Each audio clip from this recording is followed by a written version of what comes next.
It was a silent night, the kind of night when even the trees stand still and the animals hide in their burrows. The small village lay in darkness, only a few oil lamps glowing faintly. Then, suddenly, a strange light appeared at the edge of the forest. It was not the light of fire, not the light of a lantern, but a soft blue glow that moved slowly among the trees. The villagers noticed it from afar, whispering to one another. Some thought it was a ghost, some thought it was a spirit, and some even feared it was a sign of doom. But as the glow came closer, they saw something unexpected. It was not a spirit, not a monster, but a little girl. She walked slowly into the village road, her small body glowing as if her skin carried stars beneath it. Her eyes were large, shining in the dark, her hair wild and tangled, and her clothes torn as if she had wandered for days. The people gasped and stepped back. "She is not like us," one whispered. "She looks human, but too strange."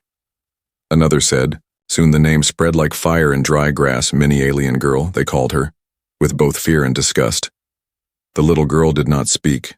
She only looked at them with quiet eyes. In those eyes there was no anger, no hate, only a deep loneliness. But the villagers could not see her pain. They only saw her glowing skin, her strange aura, her difference. Mothers pulled their children away.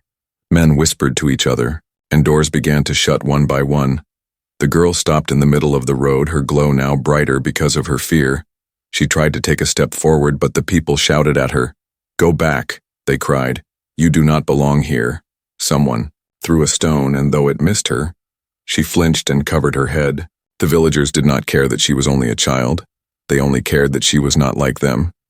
She ran away from the crowd, back toward the forest, her small footsteps echoing in the night. Her glow lit the trees as she disappeared into the darkness.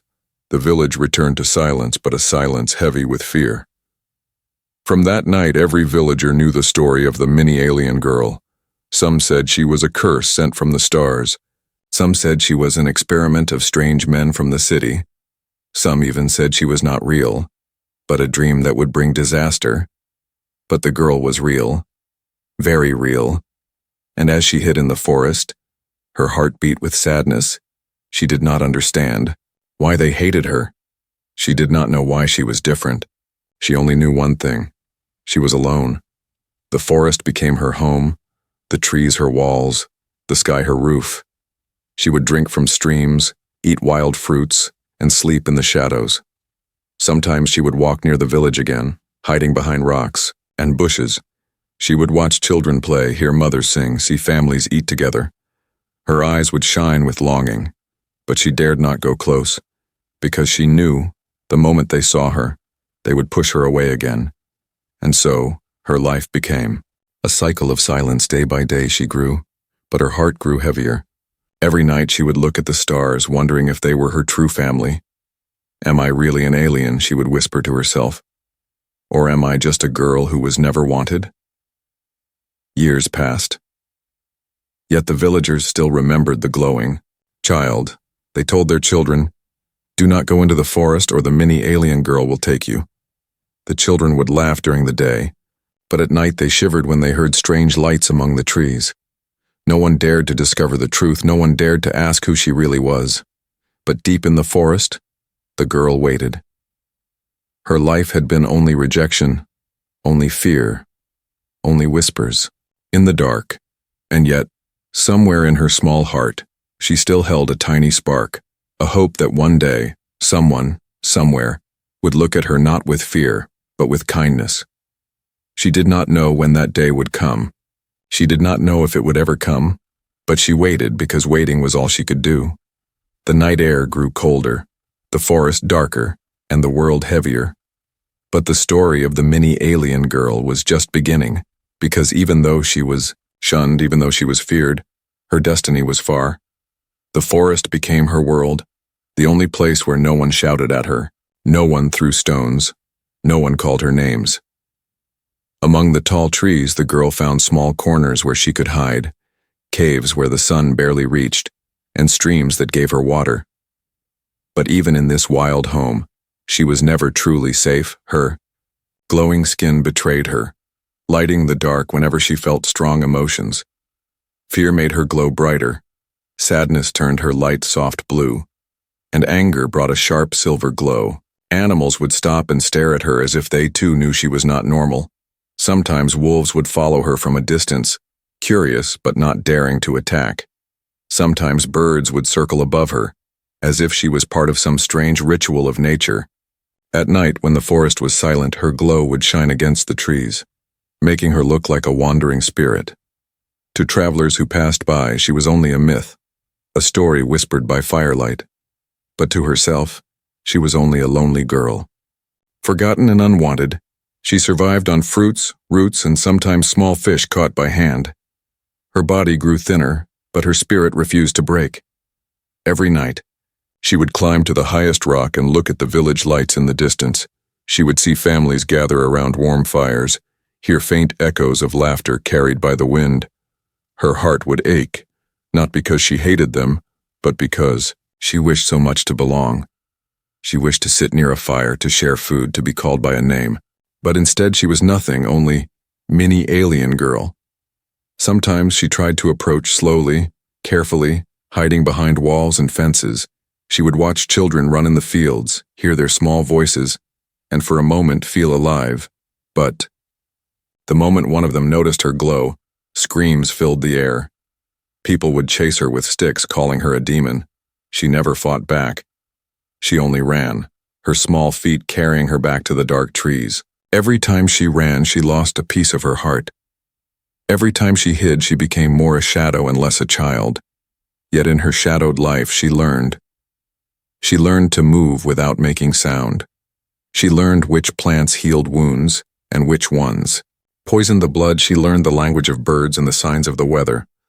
In silence, she became wise, and in loneliness, she became strong. But no strength could fill the empty space inside her soul. No survival could replace the love she had never known. One evening, she found an old broken mirror in the ruins of a forgotten hut. For the first time, she looked at herself clearly. Her glowing skin shined back at her. Her eyes seemed endless, filled with strange colors. She touched her reflection with trembling fingers and whispered, "Who are you?" The forest gave no answer, only the sound of wind and the cry of an owl. Her reflection felt both beautiful and terrifying. In that moment, she wondered if the villagers were right. Perhaps she really was not human. Perhaps she really did not belong. But deep inside, another voice whispered, "You are not a monster, you are not a curse, you are just lost." She held that voice close, protecting it like a flame against the storm of loneliness. As years passed, she grew taller. Her glow became harder to hide. The villagers spoke of her less often, but the fear remained in their stories. Children dared each other to enter the forest at night, to catch a glimpse of the glowing girl. Some returned with tales of blue light moving among the trees. Some returned with nothing but silence, but no one ever dared to approach her. And so she remained a ghost in their minds, a living secret in the woods. Her only company was the stars. Every night she lay on the cold ground, looking up at the endless sky. She wondered if someone up there was watching her, if perhaps her real family lived beyond those stars.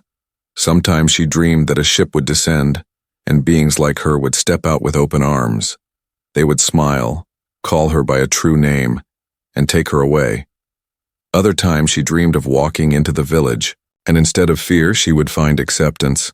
She would sit by the fire, laugh with the children, and hold the hands of those who once rejected her. But dreams always ended when she woke to the cold and silence of the forest. Still, her story was not meant to end in shadows. Her life of hiding was only the beginning, because destiny, silent and patient, was waiting for her, waiting for the moment when the world would need her, waiting for the moment when her glowing skin would no longer be a curse but a light of hope. For now she lived unseen, a girl of silence and survival. But soon she would no longer be the mini alien girl. She would be something far greater. And humanity, the very people who once shunned her, would learn the truth of who she really was. The forest had kept her hidden for years, but destiny never hides forever. One summer evening, the river near the village swelled after days of heavy rain. The water roared, strong and wild, pulling branches and stones as if they were nothing. Children, who often played near the banks, were warned to stay away, but children do not always listen. One small boy wandered too close, curious to see the raging water. He slipped, his feet losing balance, and in a heartbeat, the river swallowed him. His scream was sharp, carried by the rushing current. Villagers ran toward the sound, but the water was too fast, too dangerous. No man dared to jump in. No woman could reach. They watched in helpless fear as the boy's head disappeared under the waves. From the trees, she heard the cry. The girl with the glowing skin, the one they had called a curse, was watching from afar. Her heart raced, her body trembling, but without a thought for her own safety, she ran. Her feet touched the mud, her glow bright against the stormy clouds.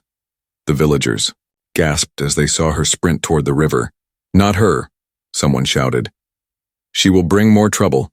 But before anyone could stop her, she leapt into the raging water. The river closed around her, cold and merciless, yet something strange happened, something no human had ever done. She did not drown, she did not choke. Instead, her lungs filled with air as if the water itself welcomed her. Her body glowed brighter beneath the surface, lighting the river like liquid silver. She swam against the current with strength far beyond her small frame. Her arms cut through the waves, her eyes locked on the sinking boy. She reached him, wrapped her arms around him, and with one powerful surge, pushed upward. The river fought to drag them down, but her glow became fierce, shining like a beacon. Step by step, stroke by stroke, she pulled the boy to the surface. Then, in front of the stunned villagers, she emerged, her body glowing like the heart of a star. The boy gasped for air in her arms, coughing but alive. She placed him gently on the riverbank, her chest rising and falling, her glow dimming with exhaustion. For a brief moment there was silence. The villagers stared at her, eyes wide, their mouths open. She had done what none of them could do. She had saved a child when all hope was lost. For one heartbeat they saw her not as a monster but as a savior. But the moment passed quickly and fear returned. "She is not normal," one man whispered. "She went into the river and did not drown," said another. "She glowed under the water." "It is unnatural," a woman cried, clutching her child.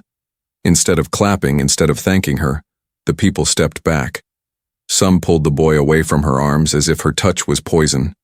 Her tired eyes looked at them, searching for kindness, searching for acceptance. But all she found was fear, suspicion, and the same whispers she had known all her life. Tears filled her eyes, not for herself, but for the truth she could no longer ignore. No matter what she did, no matter how much she tried, they would never see her as one of them. That night, the villagers spoke in hushed voices. Some said she was a blessing, others swore she was a danger. Stories spread quickly, each one bigger than the last. "She can breathe underwater," they said. "She glows like fire," others claimed. Soon the tale became darker. "If she can do this, what else can she do?" they asked. "Perhaps she has powers to harm. Perhaps she was sent to spy on us." The girl returned to the forest, her heart heavy with silence. She sat near the stream, staring at her reflection. Her fingers touched the water, ripples spreading outward. "Why am I like this?" she whispered. No answer came, only the quiet sound of frogs and insects. But deep inside, she knew one thing now. She was not weak. She was different. But her difference held power, and power was dangerous. Power could bring both salvation and fear. From that day, she began to notice more. When she touched plants, sometimes they healed faster. When she was hurt, her wounds closed quicker than human wounds should. When she focused, she could hear faint rhythms in the world, the pulse of life around her. These gifts made her wonder, was she truly alien, or was she something else entirely? Perhaps she was both, perhaps she was neither. But she knew the world would never rest until it found the answer. The villagers became restless, their fears stronger with each story told, and whispers of her power reached beyond the village. Travelers carried the tale to other towns, and soon rumors of the glowing girl spread like wildfire. To some she was a miracle, to others a weapon, and it was only a matter of time before someone came to claim her. In the stillness of the forest under the watch of the moon she sat alone. Her powers were growing, her loneliness deeper, and the shadow of her destiny drawing closer. The river had revealed her secret, but it was only the beginning because the world had seen her power, and the world never forgets power. The village no longer slept in peace.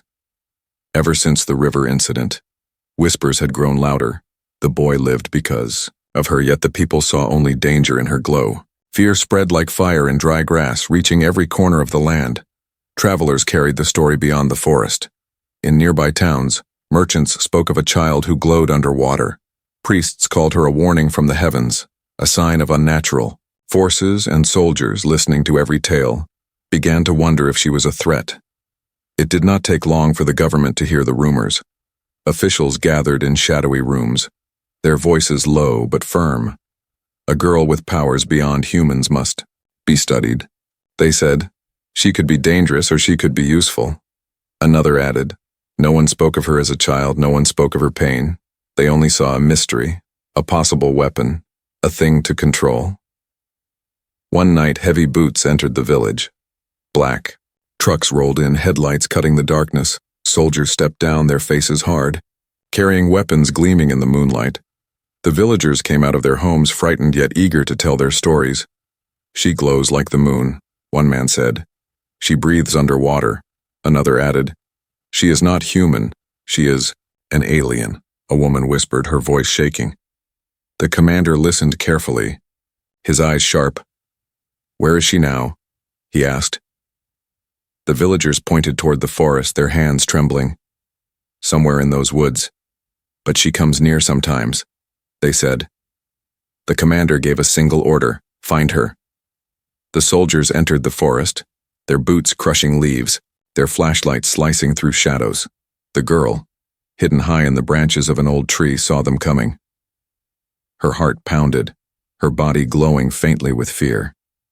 She pressed her hands over her chest, wishing her glow would stop, but it betrayed her again. A soldier looked up, and the beam of his light struck her face. There, he shouted. She's here. The forest exploded with movement, men rushing, guns raised. She leapt from the tree, landing lightly, her bare feet silent on the earth. She ran, faster than any human, her glow flashing between the trees. Bullets cracked through the night, tearing bark and leaves. Don't kill her, the commander shouted. We need her alive. But the fear in the soldiers' eyes made their fingers shake on the triggers. She darted toward the river, her breath sharp. The water welcomed her once again. Closing over her head, she swam with desperate strokes, her glow spreading beneath the current. But this time, the soldiers were ready. Boats blocked the path, nets dropped down, heavy and unbreakable. She fought, twisting and struggling, but her small body was dragged upward.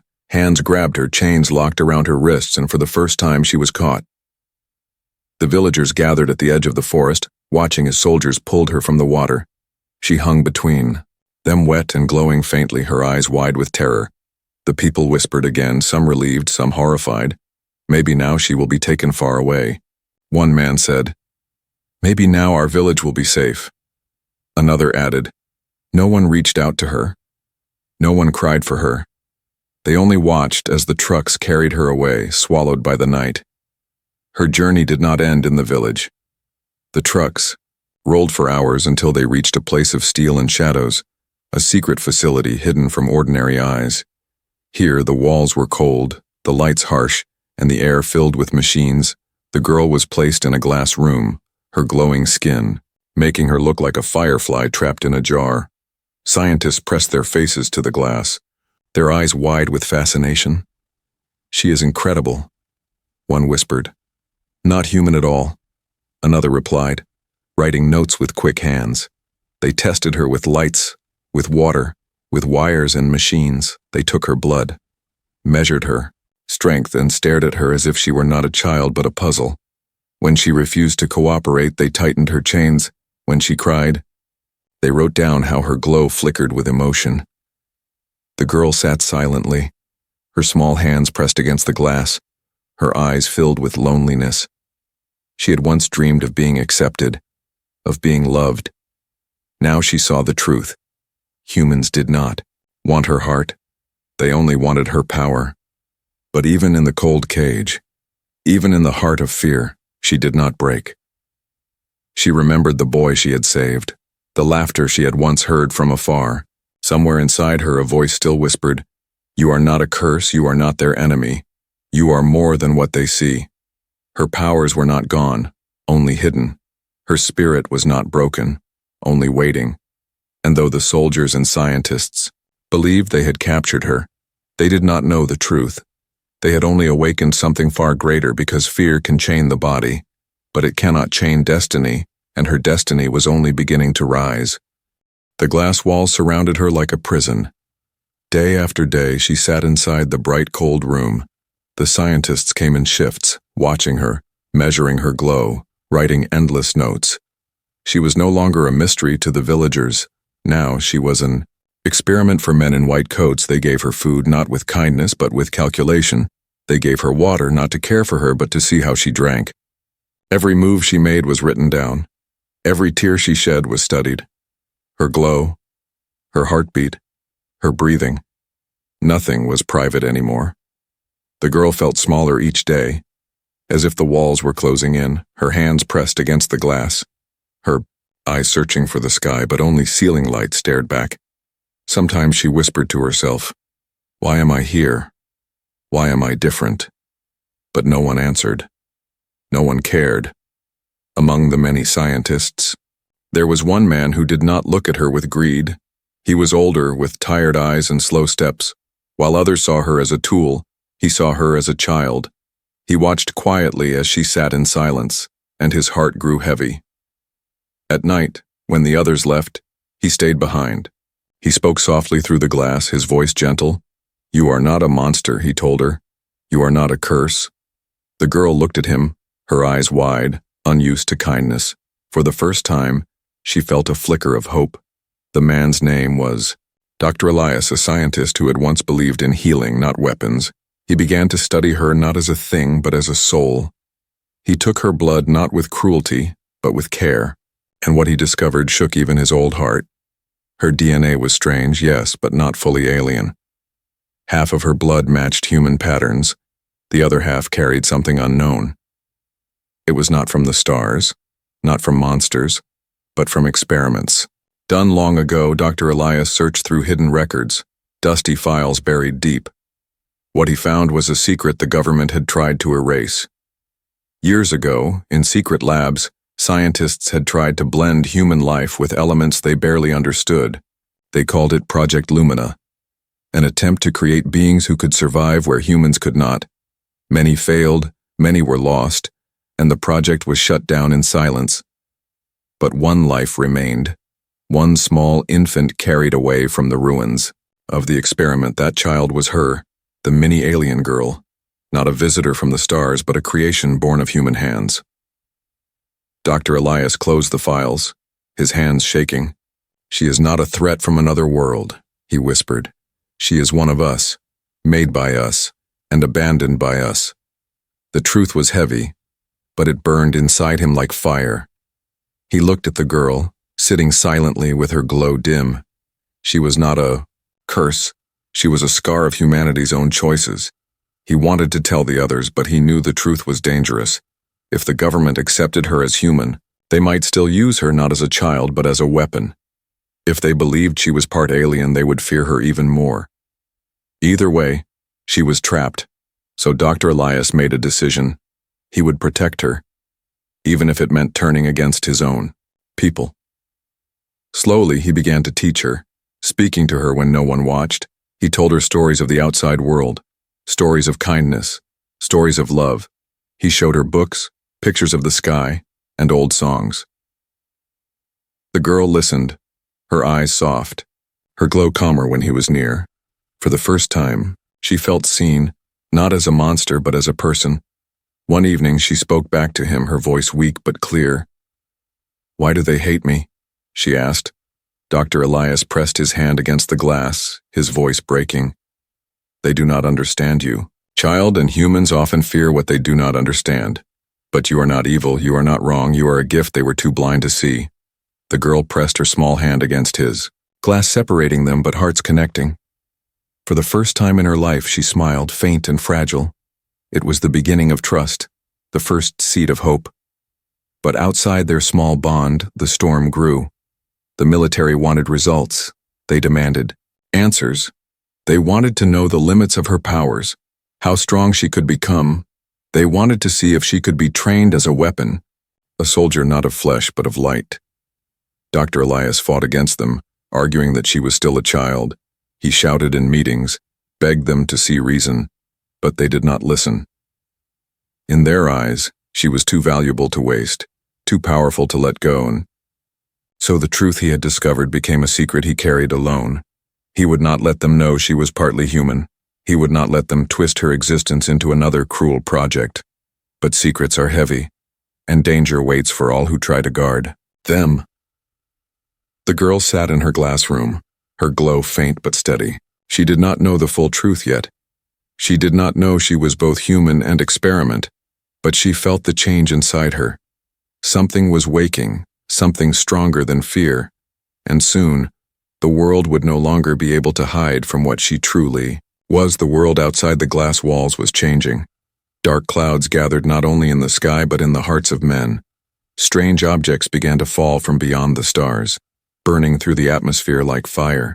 They struck the oceans, the deserts, the mountains, and with each strike came something terrifying.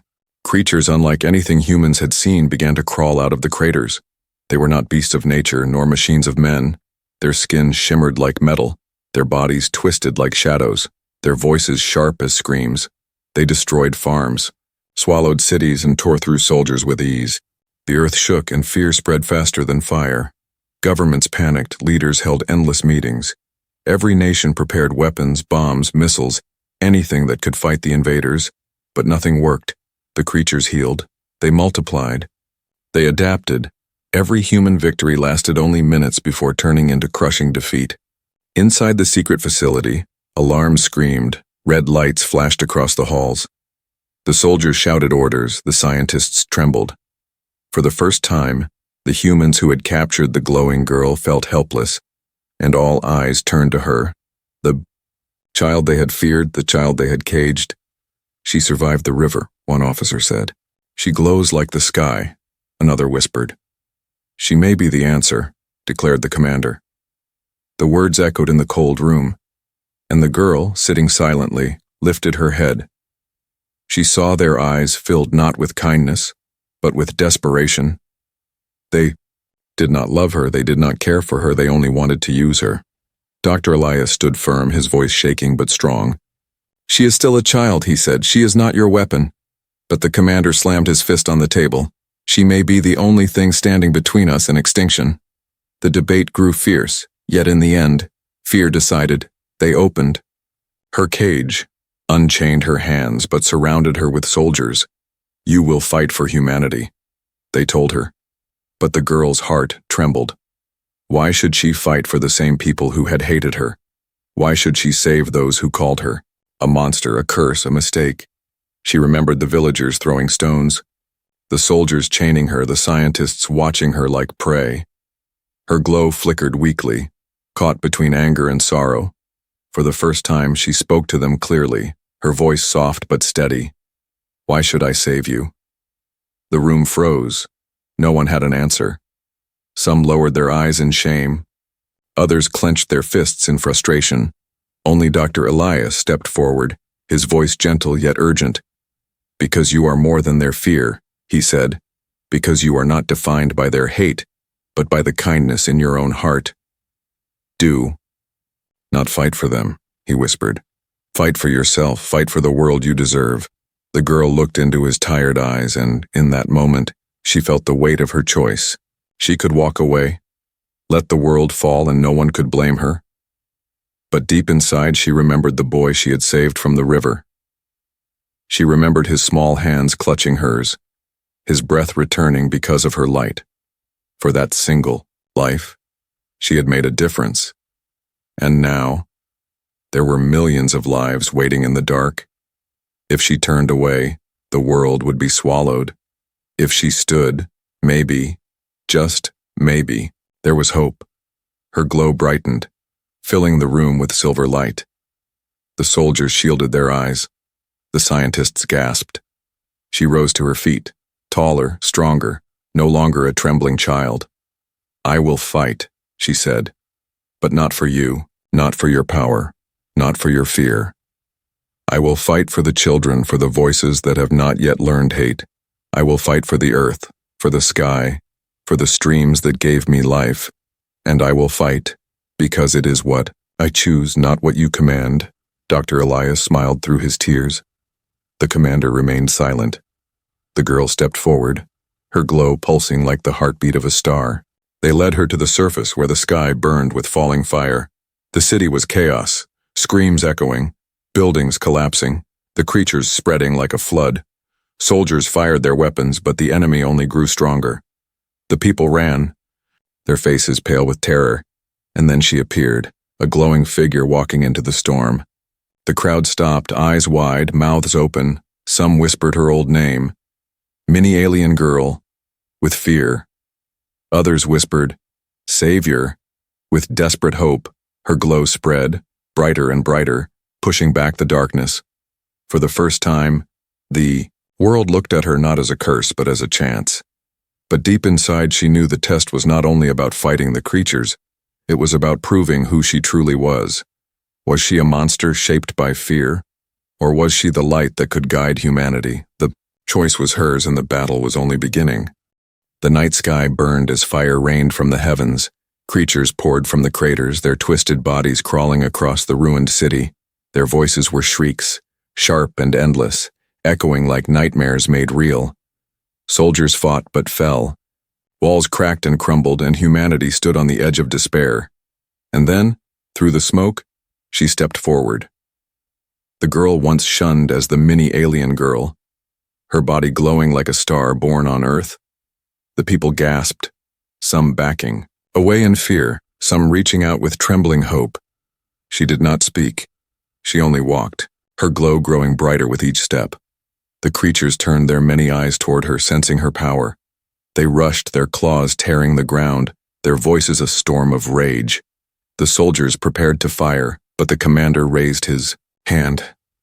"Wait," he whispered. "Watch her." The girl stood still, her small hands clenched at her sides. Her glow rose higher, spreading across the battlefield like a second sun. The creatures slowed, confused, their shrieks turning uneasy. Then, with a voice steady and clear, she whispered words no one understood. The air shimmered, the ground trembled, and a wave of silver light burst from her body. It swept across the city, wrapping around buildings, shielding the people. When the creatures struck, their claws broke against her light. When they screamed, their voices drowned in the hum of her power. For the first time, humanity saw not a monster, but a guardian. The crowd began to cheer, children pointing, mothers weeping. "She is saving us," one cried. "She is not a curse. She is our hope," another shouted. The girl's glow pulsed brighter, not from anger, but from the warmth of their voices. For the first time, she felt what she had longed for her entire life. Not rejection, not fear, but belonging. Yet the battle was not over. The largest of the creatures rose from the crater, taller than towers, its body made of shifting shadows. It roared, the sound splitting the night, and the earth shook beneath its steps. The soldiers froze, the people screamed, but the girl did not move. She lifted her face, her glow flaring until it was blinding. Alone, she walked toward the monster, her small frame shining against its endless darkness. The creature struck, its massive arms sweeping like a storm. But the girl leapt, her body glowing with strength beyond her size. She rose into the air, her arms spread wide, her light pouring down like rain. The monster shrieked, its body burning where her glow touched. It fought, but every strike passed through her shield of light. She was no longer just a girl. She was something greater. She was the bridge between human and unknown, between weakness and hope. At last, she placed her glowing hands against the creature's chest. Her light surged, flooding its body. The darkness shattered, breaking into 1,000 sparks that vanished into the sky. The monster collapsed, its roar fading into silence. And then, for the first time in what felt like forever, the city was quiet. The people stepped out slowly, eyes wide, voices trembling. She stood in the center, her body dimming, her glow fading with exhaustion. She looked at them, unsure, afraid they would once again turn away, but this time they did not. A child ran forward, the same boy she had once saved from the river. He hugged her tightly, his small voice whispering, "You are our guardian." One by one, others followed. Soldiers, lowering their weapons, mothers kneeling, children smiling. The commander stepped forward and bowed his head. "We were wrong," he said. "Forgive us." Tears filled her eyes, the glow around her soft and gentle. For the first time she felt warmth not from the stars but from human hearts. Dr. Elias stood at the edge of the crowd, his old eyes shining with pride. He had always seen her truth, but now the world finally saw it too. She was not a curse, not an experiment, not an alien. She was a part of humanity, and humanity had finally embraced her. The night ended with no cheers of victory, but with a silence filled with awe. People held her hands, children followed her like she was the light of dawn. The girl who once hid, in shadows now walked in the center, her glow no longer feared but cherished. She lifted her face to the stars, the same stars she once thought might be her family. But now, for the first time, she did not feel alone. Her home was here, among humans, among voices that finally called her one of their own. And though the future still held battles, still held trials, she no longer feared them, because she had found something greater than power, greater than survival. She had found love. She had found belonging. She had found her place in the world. The girl once shunned as the mini-alien girl had become the light of humanity. And humanity, once blinded by fear, had finally opened its eyes.